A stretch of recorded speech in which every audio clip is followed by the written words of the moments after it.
Constá go bhchóirde is mise ó an pí marchu agus fáilte roisteach go dtí leabhar-mheas. An rud a gceist le leabhar-mheas ná gnéanam leabhar-mheas an seo YouTube agus degan an dhéanam irid sin ulbhúcáin ach an uair seo tá ulbhúcáin dianta gom. Tuisgur leabhar sais tábhachtach atá idir lábha a gcaoinniu. Is leabhar neamh-action, ní híon an irid sin acu sin sa gaige fear éir ach Síolta pobl gaige uair agus na daoine a thógaíd le Ciarán Dunbar. Cuoinnig daoine ar Ciarán Dunbar mar an teirthóir bhí ar gailscéil agus bíon ábhar leabhar éagsúla a gur amach aige ar chaúntí áitiúla in áitina éagsúla agus tangólaíocht agus sochangólaíocht agus ailt spéisiúla ar nidirdín. Ach feici sibh beidir I mo thuaile go bhfuil solas fáineach an seo agus caiig mé admháil gur tugacht do mé seo na caiig mé ará gur tugad do mé ní hé gur cheannaí is ach tá sé go manis agus chuirigh sé cum níos snasta ar na fís an seo. Tá mé sásta sin. Agus i caintear rudí bheith snasta, tá an leabhar seo snasta, tá an clúdach snasta, tá an deargad as, tá an tanam go maith, tá sé siimplí, tá an dear láidir, tá an leabhar fada, tá leabhar lista an, tá fonótaí an, atá an bha, spéisiú beidir go gguring í sin mar chun teas. Caiim leabhar faoin leabhar seo. Degan á mar a dearm ar leabhar ní olbhíim an irid sin ach tá an irid sin rudí gur bháil mar ráfaí seo gur bhreac mé roiint nótaí agus mé plé leis. Mar sin, cad iad na pobl gaige uair seo a bhfuil Ciarán Dunbar ag plé le. Mar sin, cai gnéir sin irid sin ibre mar tá beidir céad leanach tá gáchéad fithe leanach ach tá na leithnig mór agus tá lán agalah déanta go le daine. Tugann sé, I dosacháim se tugann sé contas ar an tochangólaíocht agus cé gnéanann sé é seo a himplú beidir ná é chur láthair a bhealach ní siimplí. Tá cupbrúd an sin a bheith dúlánach is do chuoine. Tá sima gom sa tochangólaíocht dearing tá text lear gom léas cúpla leanach an seo an siúd de ach tá cún cheappa áirithe tá ábhrín dúlánach beidir agus gá duling lechló sin. Léironn sé ar an édóchas sin taim atá le sunú go tréan ar an discúrs a faoi chuirsaí gaige agus gailteachta le tamil maithanis ach níos sin le sunú ar leir seo trí chéad is leabhar dóchasach é seo agus má sin. Léironn sé ar méir le céim fá go raibh daoine béirle nó tunnach ar na ngáilscoileanna, léironn sé ar dóchas Israel ar chonachta, gail fóbal cranóga, tugann sé contas ar roiint na leabhar Tomás Mac Símáin ar Fortin O'Cain, Séamus Mac Seáin. Conar na gaige glór na gail, an sin tugann sé contas ar fóbal nuach gaige, pobal ferste bhór seoí, agus tugann sé contas spéisiúil ar sin ord bara I ggurcaigh nach ar bhéin ólas go ar dair rithe cairn tochar na gail óga agus caim rá gur near na héin agla le Ciarán don leabhar seo. Agus tá aithne éigen agam ar Ciarán is dócha aithne riamhaithne na léinnta seo thuirfíar ach dénig mé an léirmheas seo a dhéanamh a neamhálamh agus is féidirlam. Uachtar chlúnaí si sin áite bhfuil club eile glór na mán, club CLG glór na mán glúiseach fóbal in iarmhil ferstas dáilm. Gailteach na mí si sin rachárn Saoil Morostig gus ínta bhfuil gail na halban na stig agus gail na bruséile, beidir me sin conspóideach dar le reinintlaine, bhfuil sais imachta na níorlaí nua aimsre atáirú ríis. Current sin ceistan sin céim fáin nach níon fi ahras ar bhór sóige agus an sin bhíon focail scar tá spéisiú go maith híle sain. Fiosríonn sé lán donna ceistan na móra. Mar sin, beidir go leabhar mé go ginearálta faoin níor dating dul a bháid scéal agus paidir chapel amachs amach dhéanamh den leabhar seo. Ach go bunúsach an rud atá rá ag Ciarán Dunbar sa leabhar seo ná. Déanann sé iirta bheith an neodrafúd ach tá sé rá féach tá na pobl seo an buíoch iad go háirithe gailteach bhór seoí agus ord bara. Is féidir é dhéanamh bhí lán dúshlán riamh na daoine seo rinne é go raibhann beidir gur chairigh na dúshlán leo ar bhealach at ach bhí sin anna dhéanamh bhí saoil maith spéisiúla acu agus dairigh le gaige a choráig glín chéad glún eile agus an dar glún agus beidir an tríú glún fiú. Mar sin go gahamid breithneir a lehéad agus céim fáin nach níos mó daoine. Beidir nó is cínta gin an Ciarán Dunbar ró íirecht a bheith neodrach, mar ní scrífa leir mar seo dá mefa mar a bheitfa gomór a bhach lena dhéanamh. Mar sin don cheist sin ag dá na gerbe go bhfuil céim fánach nífa beidir go sé dtíorcha gur daoine spreag leis. No, but tá cuara míle sa saoil mar a thiocm thucu ar bell. Ach sílan go méidir go meis sin níos láidir dá meach beagáín den analís cliniciúil sin an, agus an sin dá meach garum chun gníomh, aber denigé seo, nó denigí lome níos fear fós, nó denimí sin is é nó péad.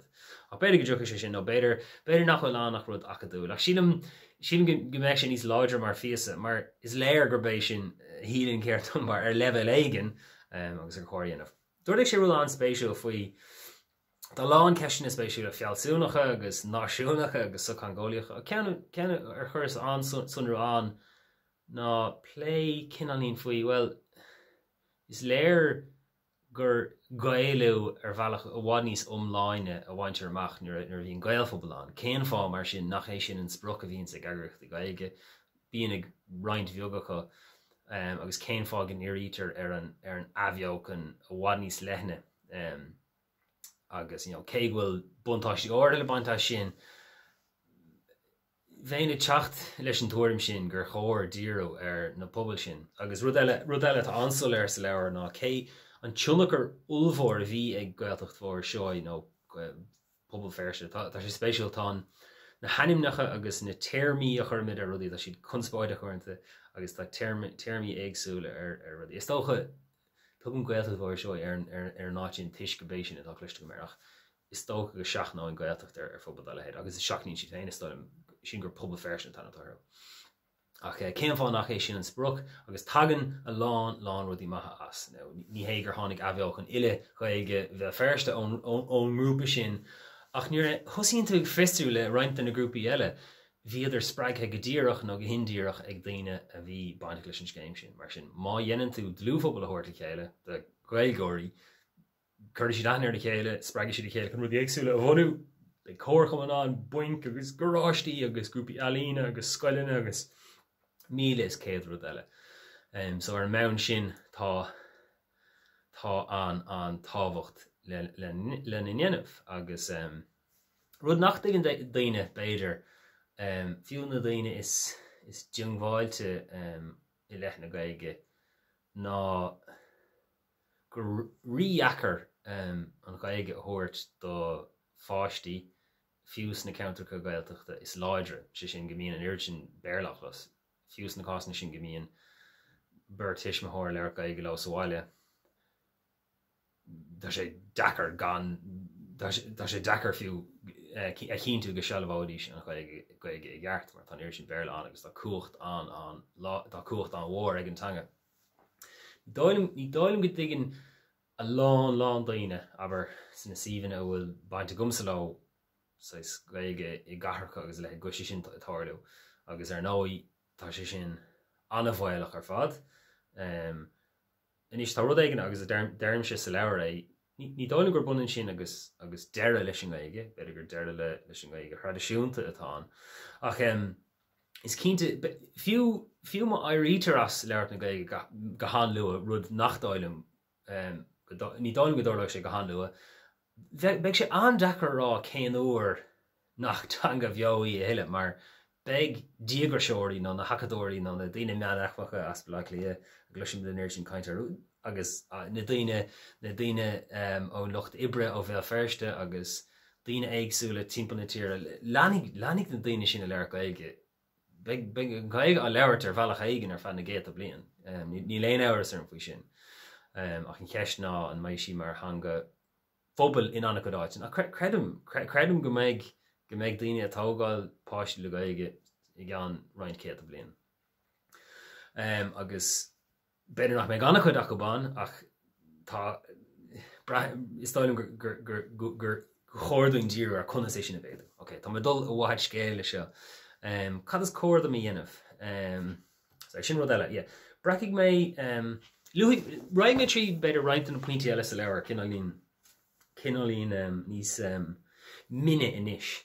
Tá roiint an faoi Fishman, sí sé leabhar cáú nó teoric reversing language shift, caiimé leabhar sin aimsiú Is leergin arna Ciarán Dunbar antaidige Joe an irisin lewer sa lewer list galach sin a lá am a dúrchi sin a leamh agus sin se aglah agus a lá eile. The black fact ní sí sin mar ceafi céan fá nach leiríon daine a bhfuil gaige anmha líomhacha í sáilin in a báistí.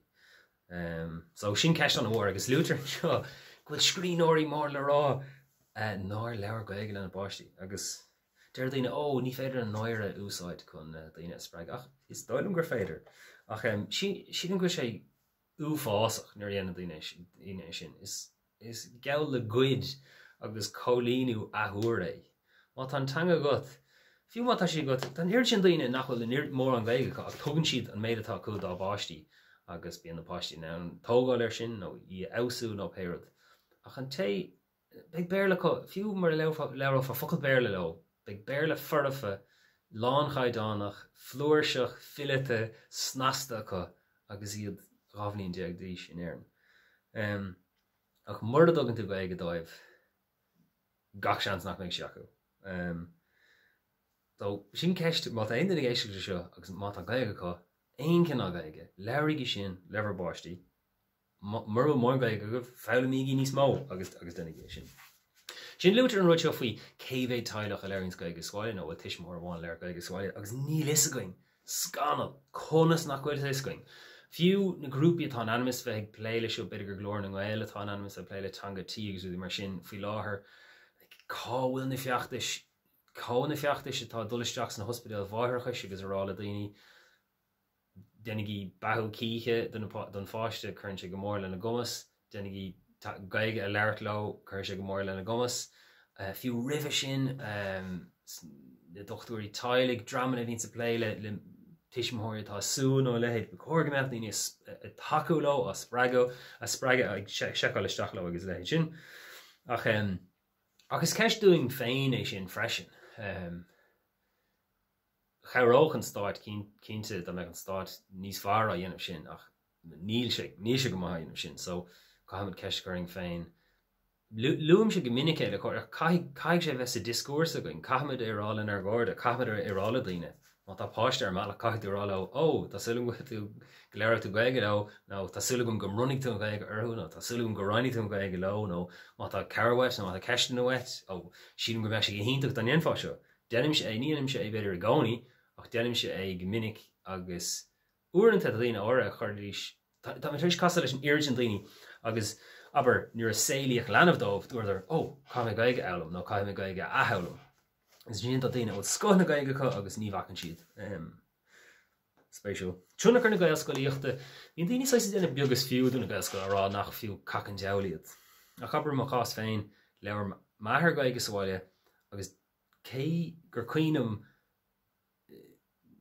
focail bhéirle gan a bheith gom agus gréisi gom i méirle nuair bhééis anna óg agus is cuiinm an gaige a hiiscint i gáí in dhéag sin nuair bhíos beag ní sin a ní dánim gur leiríos gaige go dtí gur thosaí is stardaíar ag freastal ar chláis is airige dosach ach meánscoil drastíos ar bhunscoil lán bhéirle ach meánscoil lán gaige agus thug sé sin cumas líofocht stór focail gachrod agus mar mechan ruí sinna go bheith an dechar dom a bheith pléile sin tanga ar aon bhealach ferberthe nó cinálín ar bhealach níos irde ná mar nuair nachfuil cumas orda go sa tanga tá sé aníachar a bheith imón commodóireachta nó a bheith crothú rugí nó leid sin. Ach sin gnéir Ciarán Dunbar sin go bhfuil tunnachar áirithe ag na gailscoilna ach cínte an rud a deing faoi gailscoilna ná tá smacht ag an bríomhéide nó ag an ggóras ar an scoil. Is féidir le a cínú aber ar monscoil gur bhí an gaige a leirítar a gáí an tú. Tá sé andachar sin a bhaintach i ddithe daoine nó lehéid ach má thosaíonn tú amach le bunscoilena leis beganí níos dachar ar an meánscoil beidir bhfuil na déagóirí níos ceann dáin agus féidir a dhéanamh go mbeadh an chud is mód an napáisiúil ar gaige an chud is mód an am. Ní leir sin ar nói ach is tús faointe anmhaithe agus ní gád a gcuoine bheith strachelt le tuile gaige thuirt a gcuoine mátá scoil agus príomhide maithan. An sin léironn sé roinnt den na smuointeoirí fennel agus cranóg an ar thuúlastracht ar an leabhar sin hana. Tá más mac síán de broken heart gan ar an ábhrín chun spáid. Tá rointhád de Haggerty hamáis fic síán do phobal agus do glúisiún gaige go mór as státa agus ní féidir an ghlacha le imánaí ar an gláid. Má credan tús an rudí seo, céim fáin acu tú in éireann, céim fáin acu tú a ceirú le daine atá món na hibre. Deir leis an blé. Tá sé spéisiúil an túnachar a bhíonn sig mórtí nó cáin ar an discúrsa be é a sppraig muintear phobal feirste chud mhór agus Séamus Mac Seáin. Sin na cáint ar bhisnach chunar na gaige glór na gael. Misnach tá roinnt muint áireachta spéisiúil ag misnach. Tá roinnt daoine cumasacha an ach bíonn siad an cáintach faoi aber roinnt agriochtaí eile agus beidir go cúise cúla sin. Ach sílam, is beidir go sé seo daon, ach sílam go sílan misnach go bhfuil siad a bhád níos radiciúla ná mar atá i bhíorna. Beidir go chuir misnach gael phobal a bhana. No, daoine a bhela le cánaí sa gatacht. Beidir go sé sin ábhríonn. Conar na gaige neadar bhfuil siad ólach ólach golóir an tuchan gáilíocht neadar an digann siad an tácht a bhhainins le gael phobal óla héit sin. Is beidir beagáín mar an ggéana glór an gael. An sin phobal feirste tá an contas seo ar phobal feirste anhá tá leabhar ag Séamus Mac Seáin is stáilm duine sin agus tháinig seo anna leabhar agus rinne mé léarmheas áit ag a hana an seo ach tugann sé seo níos mó de contas ar conas mar rinne de ré agus mar a dairigh atartha cuman fún ord an áit is gailí a raibh an sa tír a deiring. Ceap gur áirigh leis cad a léiríonn sé. Ord bara an sin is dram níos ciúine conas mar bhí sé sách beag an cad a léironn sé sin an cairn tochar dramán spéisiúil. Rud a rihlóm agus mé casa le daine ó cairn tochar ná cé chomhthóir is atá an cumas tanga acu agus fecim sa contas seo go leagtar an a bhéim ar sin. Agus sílam go ngleachtar a bhád rovinnig le sais gaige cinálín a chudal amó in agriocht agus grúpi eile gur láir pe gaige tá got. Ach léiríonn daoine gur féidir ó doning leis an tanga agus cumas ordacha is féidir le rudí níos spéisiúla a chruthú agus rudí atá teach le dúchas na tanga agus fágann sé gomíonn siad an tanga aclú ar bhealach níos fearr agus ghlacha le termí ar bhealach níos fearr agus a le héit sin. So tá sé fíorthabhairt go lehéad a bheán.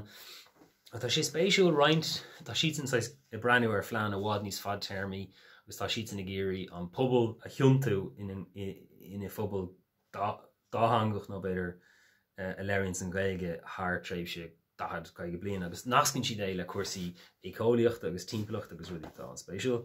Na gailóga ní ar mé annachcuid faoin na gailóga agus cumann CLG muid im le lia agus tá 500 bail imirthe going agus tá muid ag fás chud mhór agus tá roinntháil rudí spéisiúil teach as an glob freisin. Ní fiú tá sé spéisiúil an tathú atá tagcha ar rudí ó híine le so ó fáisiú an leabhartá ag grúpa leanaí agus tistí á agrú ag na gailóga agus mar chéile léchorlach lí freisin. Tá siad san éis dulcan cí mar mílcha dhéanamh.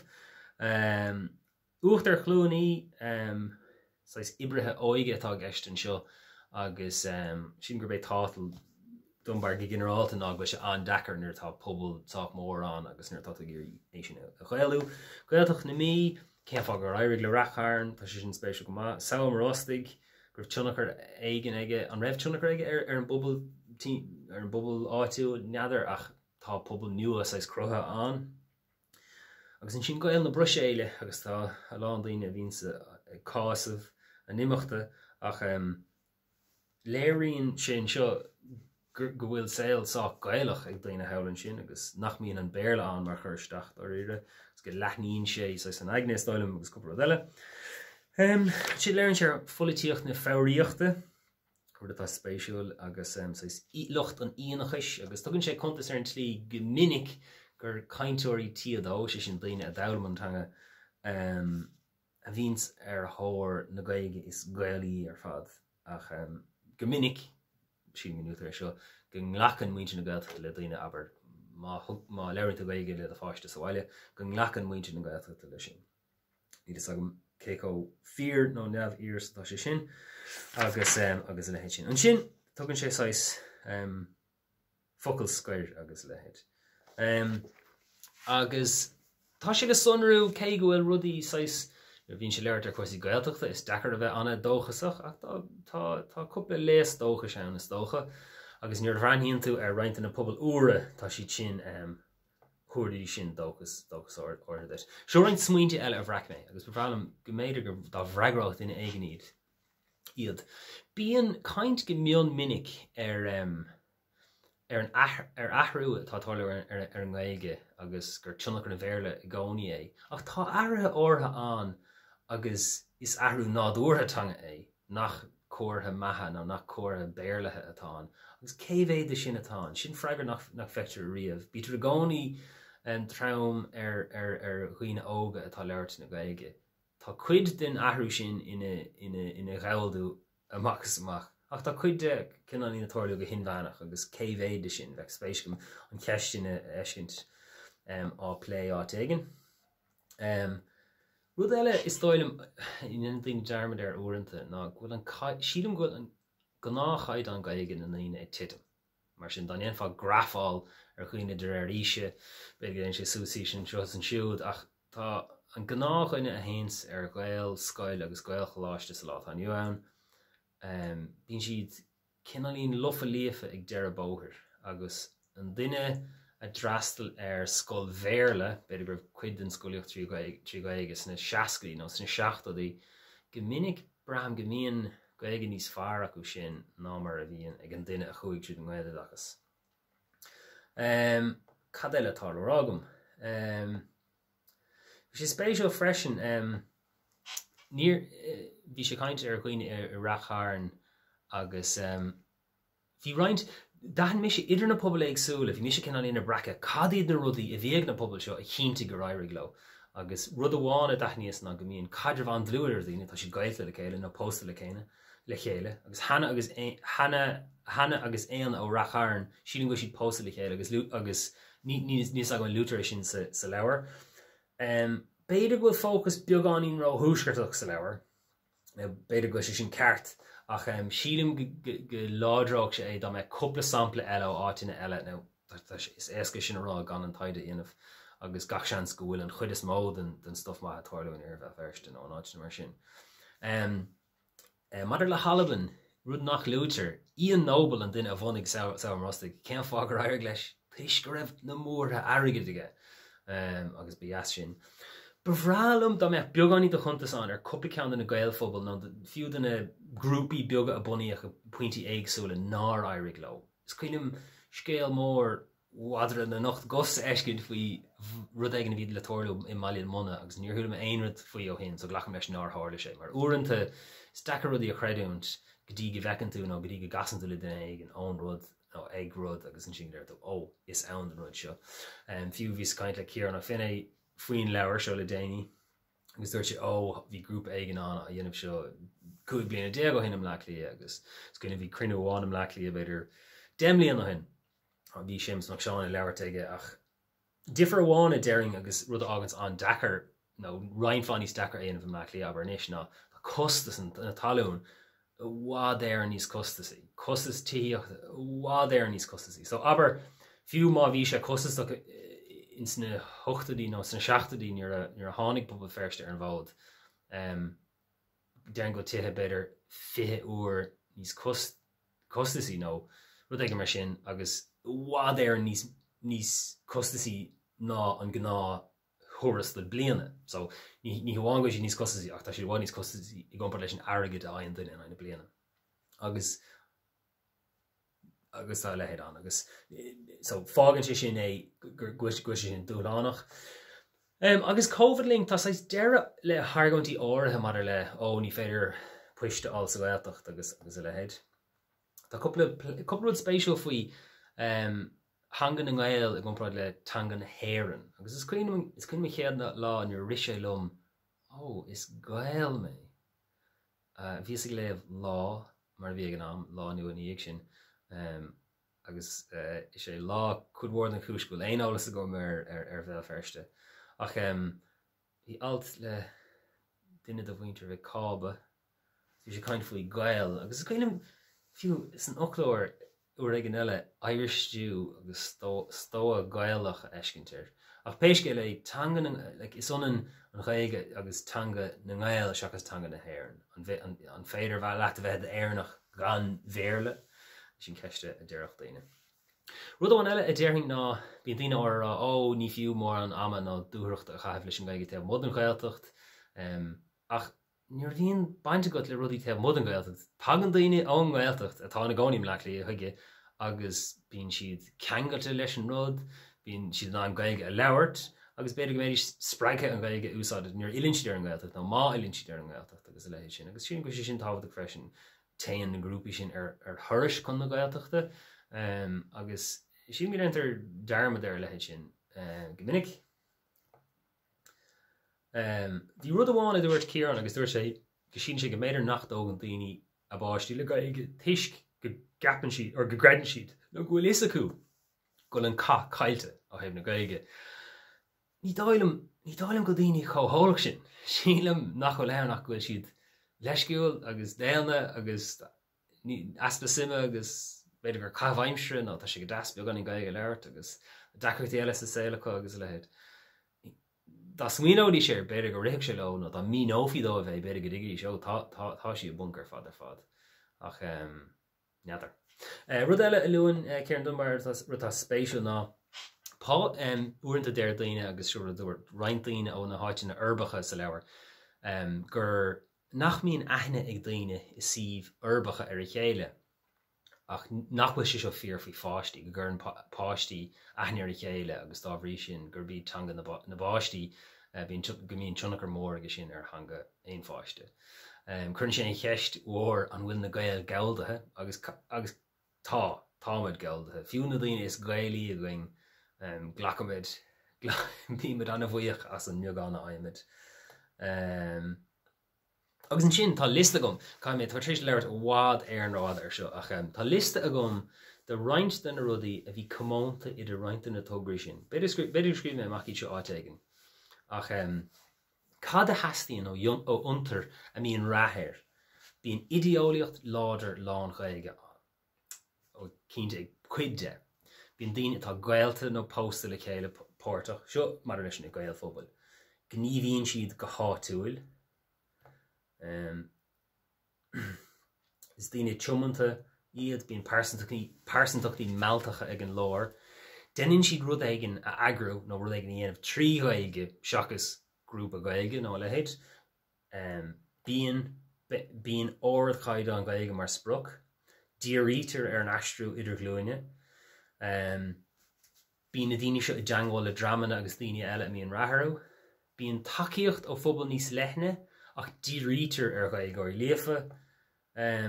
Fáin siad spreige ó gailgóirí bheith ferste an túisgurt máirt nó cáin bhfuir tá spéisiú agus tá sin le sonú in annachchuid den na grúpi.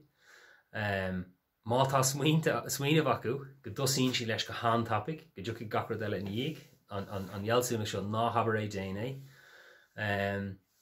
Go míonn siad ag strachailt agus beidir nar bhla daoine bheith ag strachailt ach go ládríonn si sin go méadaíonn si sin ar an seans go náróigh lo ina dhéag sin. Gúil pobal an atá beidir scartha ó phobal eile nó a hagan le chéile go rialta agus go méidir nach níos go meascailúir eile seans ar bhla daoine sin bhaintach. Gur daoine iad a bhíon sásta obair dhéanamh bíon saoil so síolta agus lán rudaí an, bíonn siad ullmhíonach, credann siad go dagan maithas eile ón abhóchantanga seachas díreach an abhóchan hain, sé sin go mbeadh rudaí acnamíocha nó so síolta nó timpachta nó lehéid. Caintúirí tí adó atá gceist den chuid is mó leis na rúbi seo, tá siad dearfach, díríonn siad ar athráin seo. Glachann siad freigracht ar chinút na gaige iad féin, bíon fís cínta acu, bíon éarm bhuthúcánach agus bíonn siad solúp a thaobh daoine a thuairt leo. So sin ní roiinte rudí. Sin go bhféiting íine a chumasca agus a dhearra siar chud mhór agus go méidir go mbeadh seachaín ó cíán. Ach sin ní rudí a tháinig mé bhí spéisiúil sa leabhar. Is leabhar dóchasach é, sílim gur chóir go mbeadh tionachar éigen aige ach is agam go méidir nach méid tionachar ulmhór aige ar roiint na heagraachtaí móra ach sílim agus muid cuioine bhar an saoil atá waing ceapan gur chóir go mbeadh smaointe mar seo chun tosaigh mar sprochanna mar ís ag go bhhaid níos mó daoine agus ag go bhhaid níos mó grúpaí. Tásúla gom go spreagaigh an leabhar seo daoine lena lehéad a dhéanamh, tá mise anspreacha rud éigean dá lehéad a dhéanamh, bhrealam cónaí le daoine spéisiúla le gael nó an aciló, mar thiocach rud iontacha as, bheith saoil anmhathán, bheith chorátí deasaád agus bheith pobalán ar bhealach nachhfuil sa saoil sa dát an Joán. Mar sin é síolta pobl chuige úra agus na daoine a thógaí le Ciarán Dunbar. Tá Ciarán le mula go mór as leabhar chus nasta agus tá sé anglán ó thaobh na brofií rud nach raibh fíor fhí annach go leabhar le Coiscéim. Is leabhar fada é tá lán ibre chuirteach san agarthóireacht agus sna fonótaí agus sa leabhar liste. Tá mé chuna leabhar ríist, tá mé chuna thuirta chuine na gá eile beidir ná hééis leis an gcuid sin a Ciaráin. Agus tá méid súil go béchaigh, óké, dénig mé mafar, tá súla gom go béchaigh na síolta seo ina chrín nó ina millí áda agus go maiid in ann, dulaisteach faoine bilí sin agus ar súbna sa ghlacha lágréine amachchan seo. Cad faoi sin mar bhafar mar chríoch le leabharmheas na seachtainna seo. Mar sin é síolta, slán weimse ónpaí amorchu. Más míad gnéing leabharmheas ar leabhar nó go leabhráin fiú a cinn teile nó go leabhráin leat aberlum agus beidir go leabhar leat. Slán tamlíon nach chuirde.